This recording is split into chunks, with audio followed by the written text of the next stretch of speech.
يومكم سعيد. النهاردة هنعمل جلسة شفاء طاقة ملكة السيوف اللي كل شوية بتظهر معانا في القرايات. في الأول أنا عايزة أتكلم معاكم شوية، يعني أوضح كده إيه هي العلاقة بين كارت ملكة السيوف وجرح الأم.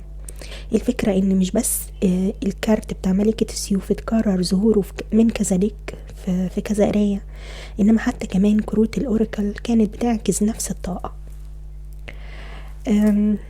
يعني ده معناه ان في طاقة ين داخلية قررت تحمي نفسها بانها ما تحسش، او قررت توقف العقل قدام القلب لدرجة التجمد التام. العقل والقلب موجودين سوا عندنا علشان نقدر نعمل بيهم توازن بين افكارنا ومشاعرنا، مش عشان نلغي واحد ونشتغل بالتاني لوحده. الطاقة زي ما قلت خلتني احس ان في جرح عميق من ايام الطفولة، وهو ده غالبا السبب كله ورا اننا بنلاقي احيانا دماغنا مكتفانا في مكاننا. وكمان لان دلوقتي عالميا الوعي الجمعي بيعالج جرح الام بشكل مكثف، فاكيد يعني ما كنتش مستغربة ان يحصل ده معايا كمان في القرايات هنا.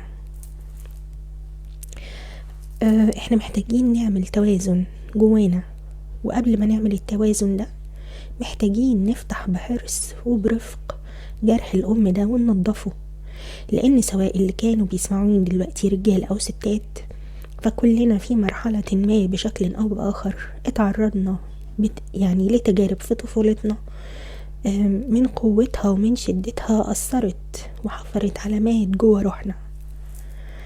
النهاردة بالذات هنعالج جرح الأم الغائبة، وجرح الأم المتسلطة، وجرح الأم الناقدة، وجرح الأم الباردة. سواء كنتوا رجالة أو ستات، فكل واحد اتأثر بوجود أم عملته بالشكل السابق بطريقة ما. الذكور مثلا ممكن يكونوا أما كبروا ما بقوش عارفين يعبروا عن مشاعرهم، أو العكس بقوا يلجأوا للجنس والعلاقات العابرة هروبا من طفولة ما لقوش فيها أم حاضرة تسمع وتراعي، أو كان عندهم أم متسلطة زيادة عن اللزوم، أو نرجسية متلاعبة بتقدم الحب الأمومي بمقابل. الإناث كمان ممكن علاقتهم بأم غير متواجدة عاطفية ليهم، أو أم ناقدة لكل كلمة وحركة ونفس خلتهم أما يكبروا يحسوا بعدم الاستحقاق، يعني عندهم عدم استحقاق لأي متعة من متع الحياة كلها. الموضوع عميق ومتشعب وهيختلف من شخص للتاني، ده أكيد، وما ينفعش نعمل كده سلكت أول ونقعد نتعالج كلنا. لكن أنا هحاول على قد ما أقدر النهاردة أتكلم شوية بالتفصيل، لأني مقتنعة إني أما بعرف أنا شخصيا مريت بإيه، وبعرف أحط اللي مريت بيه ده اسم، فده بيخليني تقريبا قطعت نص رحلتي للشفاء منه. يعني مفيش حد بيعرف يمشي في الطريق وهو مغمي عينيه، لازم نشيل اللي مغمي عينينا عشان نعرف نمشي. فاحنا النهاردة هنحاول نعرف ايه هو الحاجة دي ونحط لها اسم علشان نعرف نخف منها. الألم ممكن يوقفنا مكاننا زي ما قلت، ممكن يسبب لنا آلام جسمانية وأمراض احنا في غنى عنها، وممكن يضيع من حياتنا فرص احنا للأسف مش هنعرف نجيبها تاني. تعالوا بقى أولا نشوف مين هي ملكة السيوف اللي كل شوية طالعة معايا في القراية دي. الناس اللي أول مرة هيسمعوني النهاردة طبعا وأول مرة هيشرفوني في قناة أرواح مرشدة ممكن يكونوا مش عارفين مين هي ملكة السيوف. ملكة السيوف هي أركتايب مشهور قوي في التاروت، وهي بتمثل العقل الواعي والحدود الواضحة والصدق اللي أحيانا ممكن يكون قاسي جدا. هي برضو بتمثل المرأة أو الرجل اللي اتجرحوا واختاروا عقلهم بدل قلبهم. يعني هي ملكة الحكمة اللي اتعلمت حكمتها بالقسوة مش بالحنان. طب هنا بقى جرح الأم بيظهر ازاي؟ جرح الأم أصلا مش شرط يكون حصل نتيجة لإساءة مباشرة حصلت لك، ممكن يكون تراكم مواقف صغيرة على المدى البعيد غيرت سيكولوجية نفسنا الداخلية. ممكن يكون كمان حصل بالإساءة زي ما قلت، أو حصل لأن كان في برودة عاطفية.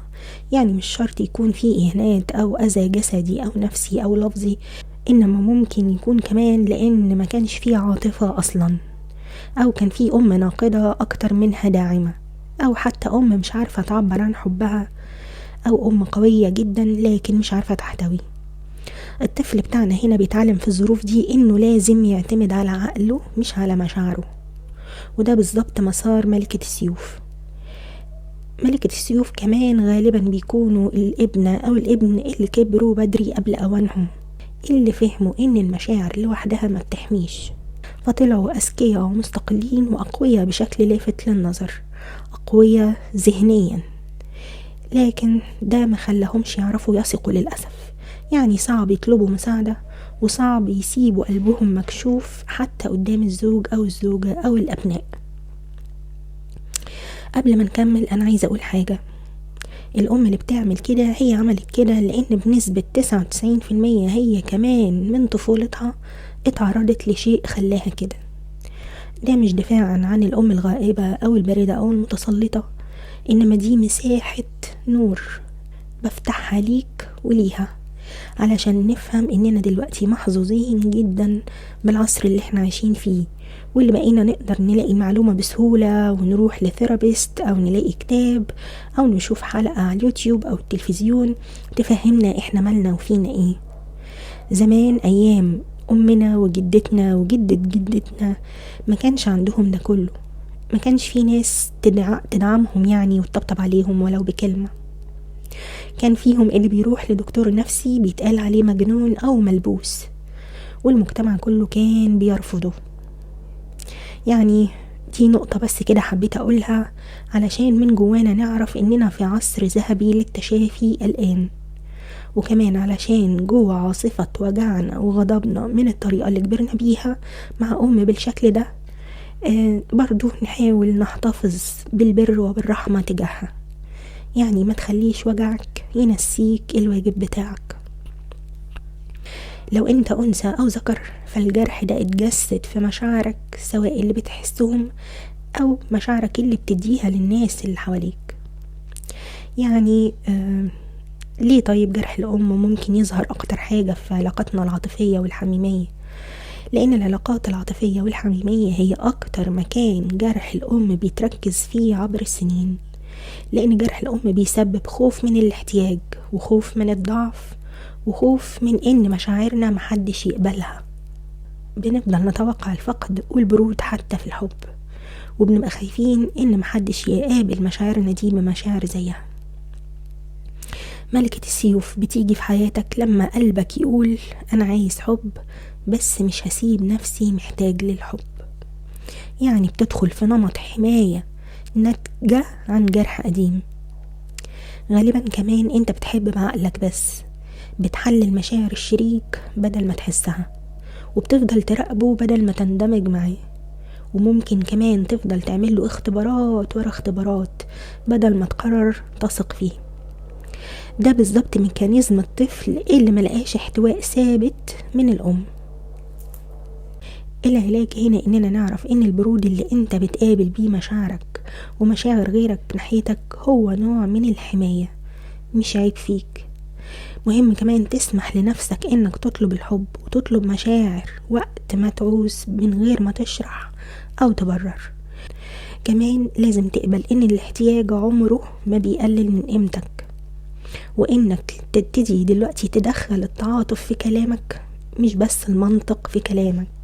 اسمح لنفسك انك تحس، اسمح لنفسك انك تتعامل بالعاطفة مع كل اللي حواليك.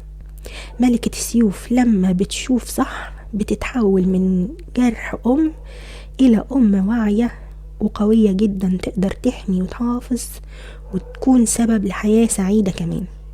يعني انت ممكن تتحول لمصدر وعي كبير قوي جواك، تقدر تحول جرح الأم ده لهبة وموهبة تقدر تخليك قادر تقرأ الواقع بفراسة، وفي نفس الوقت تقدر تعيشه وانت مستمتع.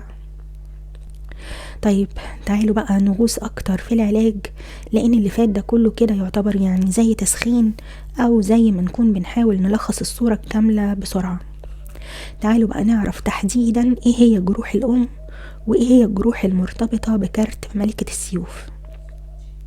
وكمان كملوا معايا للآخر عشان في جلسة للتشافي يعني هعملها في آخر الفيديو، فمهم ان انتوا تبقوا عرفتوا كل المعلومات الأول عشان لما نبدأ الجلسة تبقوا معايا على نفس الخط.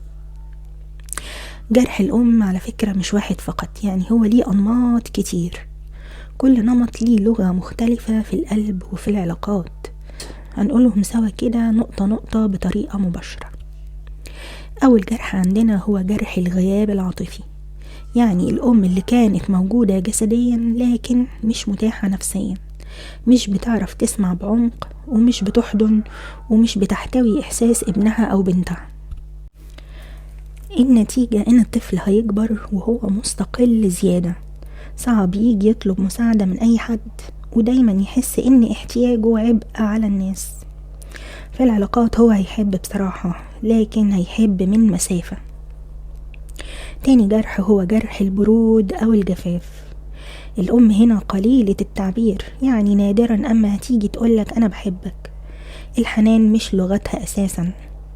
النتيجة إن الطفل يكبر وقلبه يتعلم إن المشاعر دي حاجة نادرة ومش مضمونة، وفي علاقاته هيبقى عقلاني جدا، عايش بعقله وبيحب بعقله وبيتكلم بعقله، لكن متماسك من بره ومن جوه عطشان للحب وللحنان اللي معرفش ياخدهم من طفولته.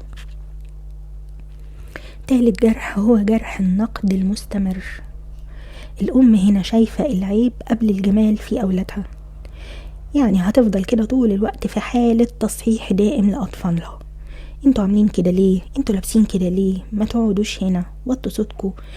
لا شعرك مش حلو، لا انت تخنت، لا انت ما تقولش، لا ما تروحش. يعني طول ما هي قاعدة شايفة العيوب وشايفة الغلط فقط، بتقدم لهم مدح قليل واحيانا مدح مشروط. النتيجة بقى ان الطفل هيكبر ويربط الحب بالكمال، يكبر جواه احساس انه عمره ما هيبقى كامل ابدا، وبالتالي عمره ما هيستحق الحب ابدا، فيخاف يغلط ويبقى كمان قاسي على نفسه بشدة. في العلاقات هينزل بقى اختبار ولا اختبار في الطرف الاخر، او يقعد ينتقده اساسا قبل ما يعرفه او يقرب منه، وكمان هيفضل شايف ان هو كمان مش كامل، وهيفضل شايف ان هو عمره ما يستاهل الحب. جرح بقى التقلب العاطفي اللي هو رابع جرح معانا. هنا الأم بتكون يوم حنينة ويوم باردة، يوم غضبانة ويوم راضية، يعني مش ثابتة خالص. النتيجة ان الجهاز العصبي بتاع الطفل يفضل في حالة ترقب دائم، يفضل مش ثابت ومتوتر طول الوقت. في العلاقات هتلاقي نفسك في انجذاب لعلاقات غير مستقرة او اشخاص مزاجهم متقلب هم كمان، لان هو ده النمط الوحيد اللي تعود عليه جهازك العصبي للأسف. خامس جرح هو جرح التقمص، يعني الطفل هو اللي يتحول لأم، والأم هي اللي تتحول لطفل. الأم هنا غالبا أغلب الوقت بتكون تعبانة، مثلا مريضة أو حزينة أو محتاجة رعاية صحية أو محتاجة رعاية نفسية، فالطفل يهتم بقى ويحتوي ويكبر بدري قبل أوانه. النتيجة هنا هي فقدان البراءة العاطفية، وفي العلاقات هيفضل طول عمره بيقوم بدور المنقذ، هينسى احتياجاته وهينسى أصلا هو عايز ايه، لأنه هيفضل عايش قصص الناس اللي حواليه من غير ما يعمل قصة لنفسه. سادس جرح هو جرح السيطرة والتدخل. الأم هنا طول الوقت بتقول إن هي عارفة مصلحتك أكتر منك، بتتدخل في اختياراتك وما تحترمش الحدود. يعني في ناس بتسمعني دلوقتي وأكيد هتقول جواها هو في حدود بين الأم وعيالها أصلا؟ هو الحقيقة فيه، يعني انت أو انتي جايز عندكوا خلط بين الحب وبين السيطرة، لأن دي حاجة ودي حاجة. في حاجات كتير انت محتاج تعيد النظر فيها في حياتك، وهتندهش اما تعرف ان وجهة نظرك دي اساسها ان ما كانش عندك خصوصية، حتى ولو بشكل بسيط في حياتك. ويمكن دلوقتي كمان انت ما عندكش خصوصية، وكل أسرارك اخواتك بيعرفوها وجيرانك وقرايبك وكل الناس. نتيجة جرح السيطرة هو الصراع الدائم جواك بين القرب اللي انت بتحبه من والدتك وبين الاختناق من قربها منك. يعني في نفس الوقت في صراعين، صراع انك عايزها جنبك، وصراع انك مش قادر تتصرف في وسط دايرة الاختناق دي. في العلاقات اما انك هتتجنب القرب، او انك هتروح تختار شريك متحكم من الاول علشان تعيد تاني من الاول قصة الام المسيطرة دي، لكن بقى هتستبدل الام بزوج او بزوجة. سابع جرح هو جرح المقارنة. الام هنا طول الوقت تفضل تقارنك باخواتك او ولاد الناس التانيين. النتيجة طبعا اللي كلنا جربناها هو الشعور دايما بعدم الكفاءة، دايما حاسس ان في غيرك احسن منك. على قد الشعور ده ما هيدفعك انك فعلا تحسن نفسك، انما كمان هينزع الثقة الداخلية بتاعتك تماما. في العلاقات هتفضل دايما في حالة غيرة، لانك دايما بتقارن نفسك بغيرك، وهيفضل جواك احساس انك مش الاختيار الاول عند الشخص اللي انت بتحبه. تامن جرح هو جرح التفضيل. الام هنا ممكن تكون بتحب طفل واحد من اولادها اكتر وتديله اهتمام اكبر، وبالتالي الاطفال التانية ولادها بيظهر عندهم جرح قيمة عميق. فالعلاقات ممكن يبقى جواهم دايما خوف من الاستبدال، او يحصل كمان عندهم نوع من التعلق المرضي بالناس اللي بيحبوهم. تاسع جرح هو جرح الرفض المباشر. الام هنا قالت او اظهرت بشكل مباشر انها مش عايزة الطفل، او انها ندمت على الامومة عموما. النتيجة هنا جرح وجودي، احساس انك مرفوض دون ذنب منك، احساس انك مش عارف انت جيت لي اصلا. يعني في العلاقات ده ممكن يطلع او يتمثل بالخوف بقى من الهجر، او التمسك باي حب حتى لو كان مؤلم او هيدمرك، لانك ما بتصدق تلاقي حد يحبك وتحس معاه انك مرئي ومتشاف. عاشر جرح هو جرح التضحية القسرية. الام هنا ضحت وطول الوقت تفكر ولادها بده. النتيجة هنا ان الطفل بيتعلم ان الحب هو دين عليه لازم يسدده. وفي العلاقات اما هيكبر الطفل هيفضل حاسس بالذنب لما حد يحبه، وهيفضل يشعر انه مديون بدين لن يعرف ابدا كيفية تسديده، ويفضل بقى غرقان جوه دوامة جلد الذات. تعالوا بقى ناخد نفس عميق وهادي، لان كل الجروح دي فكرتكوا اكيد بذكريات بتوجع. انا عايزاكوا تتنفسوا وتهدوا جهازكم العصبي تماما. الخبر الكويس ان جرح ملكة السيوف ما بيرتبطش بكل جراح الام اللي اتكلمنا عنهم النهاردة بشكل مباشر. يعني هي مرتبطة بجرح الغياب العاطفي والبرود، واحيانا في نمط سنوي كده اللي هو جرح النقد المستمر. لو في جروح من اللي انا اتكلمت عنها دي حسيت بيها، فتأكد ان شاء الله التأمل اللي هنعمله في الاخر وجلسة التشافي اللي هنعملها في الاخر هي برضو هتشتغل معاك على الجرح ده. دلوقتي انا هعمل جلسة التشافي، هتكون طبعا جلسة واحدة وموجهة بالخصوص لأصحاب الأنماط اللي اتكلمنا عنهم.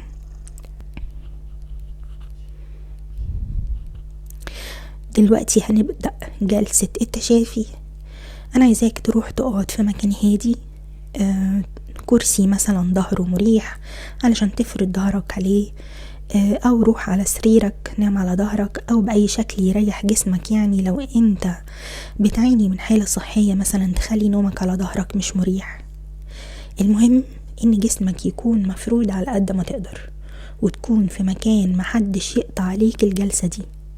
يعني لو مشغل التلفزيون مثلا او مشغل البوتاجاز، روح دلوقتي اقفلهم وجهز لنفسك مكان يكون طاهر ونضيف وهادي، محدش يكلمك فيه او يشتتك بمكالمة تليفون مثلا.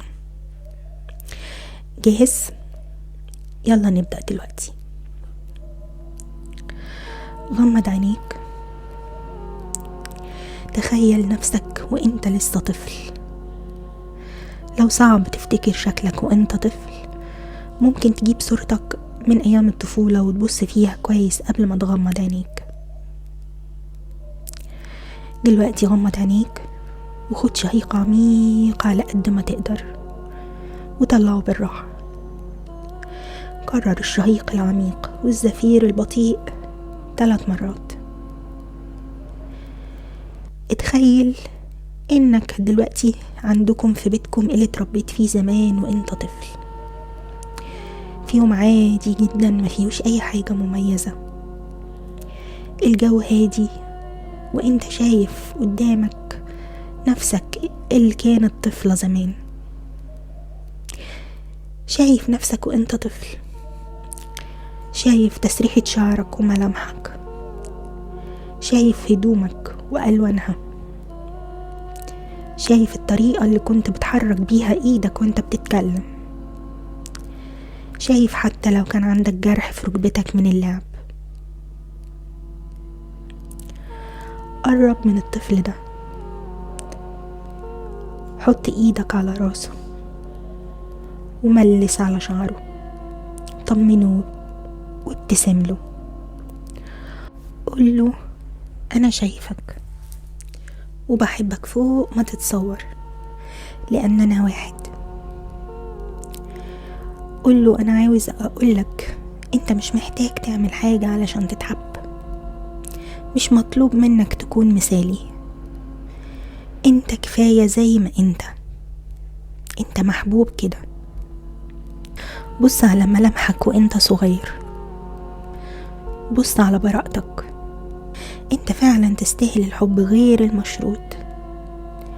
وانت دلوقتي جاي تقدم لطفلك ده الحب غير المشروط. احضن الطفل ده لأنكم أصلا واحد، وقوله أوعدك إنك من هنا ورايح هتعمل كل اللي انت عايزه،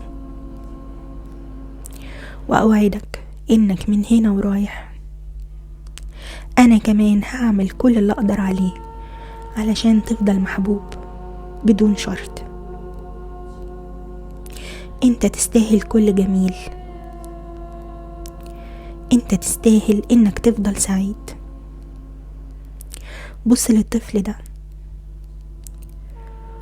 واطلب منه ان انت وهو تندمجوا تاني سوا. خلاص مفيش انفصال، طفلك الداخلي هيندمج تاني جواك بسعادة.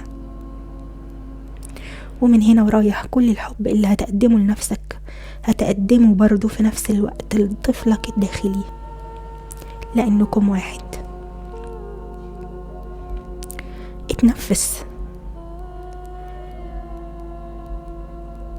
اتنفس، خد شهيق عميق وزفير طويل وهادي. خلي جسمك يهدى أكتر وأكتر. اتنفس، خد شهيق عميق وزفير طويل وهادي. جسمك بيهدى أكتر وأكتر مع كل نفس، جسمك بيهدى أكتر وأكتر. اتنفس لأنك في أمان. في نور بيبتدي يزيد حواليك، نور ذهبي دافي ونور أبيض ناعم بيزيدوا حواليك. اتنفس، سيب جسمك يسترخي، سيب كتافك ورقبتك تسترخي، سيب قفصك الصدري وقلبك يسترخوا. اتنفس بعمق، سيب ظهرك وبطنك يسترخوا، سيب سقانك ورجليك يسترخوا. اتنفس،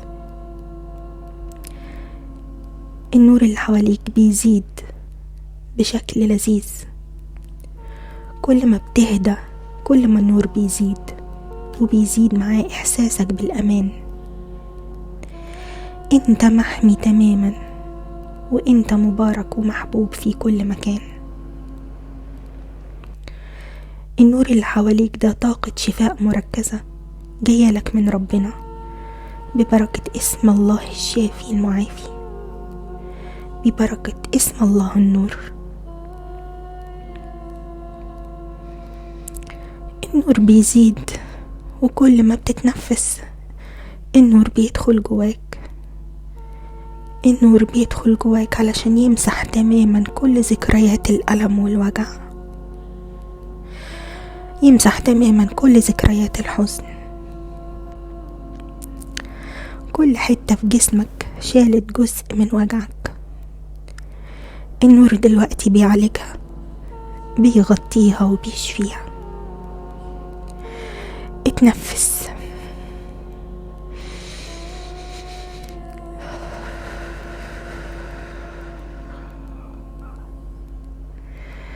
سيب عملية الشفاء تتم، وافتكر انك دايما محمي ومحفوظ ومبارك. اتنفس. سيب النور يدخل مع الشهيق. اتنفس بعمق. دلوقتي مع كل نفس جسمك بيخف اكتر، بتحس ان حتى وزنك بقى اخف. سيب نفسك تماما لإحساس التشافي. ثق في جسمك انه عارف ايه اللي المفروض يتم. ثق في النور. دلوقتي بتلاحظ ان النور حواليك بقى شكل السحاب، لكنه سحاب من النور، سحاب ناعم جدا. انت ما كنتش متخيل انك ممكن تلمسه، لكن اما لمسته لقيته ناعم جدا، وكمان ريحته حلوة. السحاب شايلك بنعومة كأنك طاير لمكان أنقى وأهدى من كل الأماكن اللي شفتها في حياتك أو حتى جت في خيالك. انت رايح مكان جديد، مكان آمن، مكان بيحصل لك فيه نوع مخصوص جدا من الشفاء. اتنفس. اتنفس. مع كل نفس انت بتتحسن. انت في المكان الجديد وكل حاجة حواليك ناصعة البياض. وتنفس. النور بيزيد حواليك، ومن بعيد في حد جاي. في إحساس جواك بالفرحة بيزيد لأنك عارف هو مين. الشخص ده هو انت، بس شكلك متغير شوية، يعني أحلى، ظهرك مفرود أكتر، شباب أكتر، بشرتك بتلمع بالحيوية أكتر، شعرك جميل أكتر، بتضحك أكتر، مبسوط وراضي. انت كأنك مصدقت شفت نفسك بالشكل ده. انت كمان فرحان انك شفت نفسك بالشكل ده. ده انت بعد ما كملت تشافيك تماما. دي نسختك اللي خلاص ما بقاش جواها ألم تاني ولا خوف. دي نسختك الحرة، الحرة من كل اللي كان بيدمرك. انت واقف قصادها فرحان قوي، فرحان ان اكيد هيجي وقت وتبقى كده. اتنفس وصدق، لانه اكيد ممكن. قرب من نسختك دي واطلب منها ان انتوا كمان تندمجوا سوا في جسد واحد، عشان تقدر تحس وتشعر بمعنى التشافي الكامل اما هتندمجوا، عشان تقدر تحس معنى الثقة واليقين وقبول الذات من غير شرط، عشان تقدر تحس معنى الحب اللامشروط والحكمة والنقاء اللي نسختك دي عرفتهم خلاص. اندمجوا سوا. دلوقتي انتوا بقيتوا واحد، والنور بيزيد بيزيد. اتنفس بعمق وجرب الإحساس العظيم ده، جرب إحساس الاكتمال الحقيقي. هسيبك شوية وسط المكان الساحر ده، عيش واسمح للDNA بتاعك انه يتعالج ويتطور، وافتكر انك دلوقتي جوه مساحة آمنة تماما للشفاء، جوه مساحة آمنة تماما لدمج حكمة جسمك الجديد جواك، لدمج وعيك الجديد جواك. اتنفس.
خد شهيق عميق واعرف ان المكان اللي انت فيه دلوقتي تقدر دايما ترجع له في اي وقت انت تحب، وتقعد فيه قد ما انت تحب.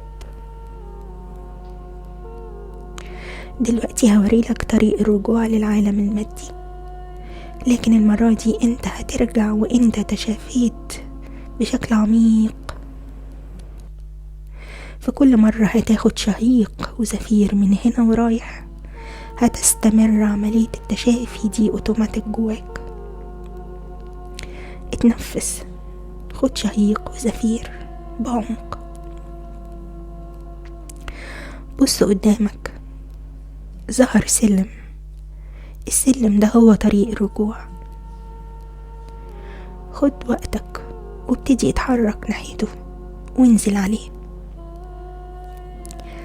مع كل درجة انت هترجع لجسدك المادي براحة اكتر وبسعادة اكتر.